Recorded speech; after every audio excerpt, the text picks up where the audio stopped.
ایک تفسیر میں بھی عرض کیا، بعض لوگوں کو ایسا لگتا ہے کہ رمضان میں لوڈ شیڈنگ ہوتی ہوگی، کچھ خزانہ خدا میں بچت کے لیے لوگوں کو بھوکا اور پیاسا رکھا جاتا ہے، کچھ رزق بچا لیا جائے۔ نادانو، اللہ رب العزت جو پوری کائنات کا رزاق حقیقی ہے، اسے کسی چیز کی کمی نہیں ہے۔ یہ روزے جو فرض کیے گئے خزانے میں بچت کے لیے نہیں، بلکہ ہمارے جسموں کی اور ہماری روحوں کی اصلاح کے لیے، ہماری روحوں کی اصلاح اور جسموں کی اصلاح کے لیے ہمیں تقویٰ ملے۔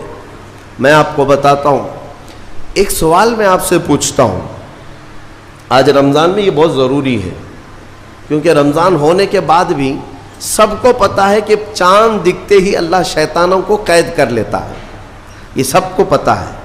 حدیث پاک میں بھی سرکش جنات اور شیطان دونوں قید ہو جاتے ہیں، ان کو قید کر دیا جاتا ہے، جب تک چاند نہیں دکھے گا یہ نہیں آئیں گے۔ لیکن جو 11 مہینے ہم بلیم ڈالتے تھے شیطان پر کہ ہم سے برائیاں ہو گئی، گناہ ہو گئی، کیوں؟ ارے شیطان ایسا کرا دیا، شیطان ویسا کرا دیا۔ اب رمضان میں کون کرا رہا ہے؟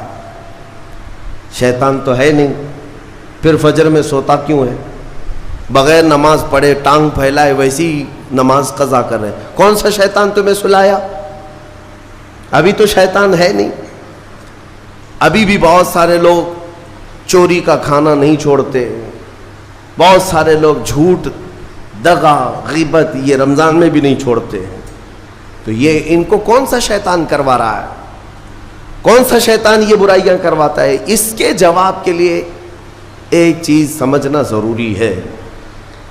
یہ بات تو مشہور ہے کہ ساری برائیاں شیطان کرواتا ہے، ابلیس کرواتا ہے نا؟ لیکن آپ کو وہ واقعہ معلوم ہے جب آدم علیہ السلام کو اللہ تعالیٰ نے پیدا کیا اور سارے فرشتوں سے کہا کہ سجدہ کرو، کل ہی کی تفسیر میں نے عرض کیا، اس میں ابلیس بھی تھا۔ ابلیس بھی اس وقت بہکا ہوا نہیں تھا، گمراہ نہیں تھا، وہ اچھا تھا۔ ابلیس تو بہت عبادت کرنے والا تھا اللہ تعالیٰ کی، تو اس نے اللہ کے حکم کو ٹال کر آدم کو سجدہ نہیں کیا، غرور میں کھڑا رہا، نافرمانی کیا۔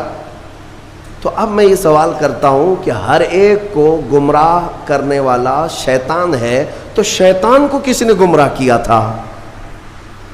اس کو کس نے روکا سجدہ مت کرنا آدم کو؟ کوئی ہے بہکانے والا؟ ارے وہ تو پہلا ابلیس ہے، اس سے پہلے تو کوئی ابلیس تھا ہی نہیں، اس سے پہلے تو کوئی شیطان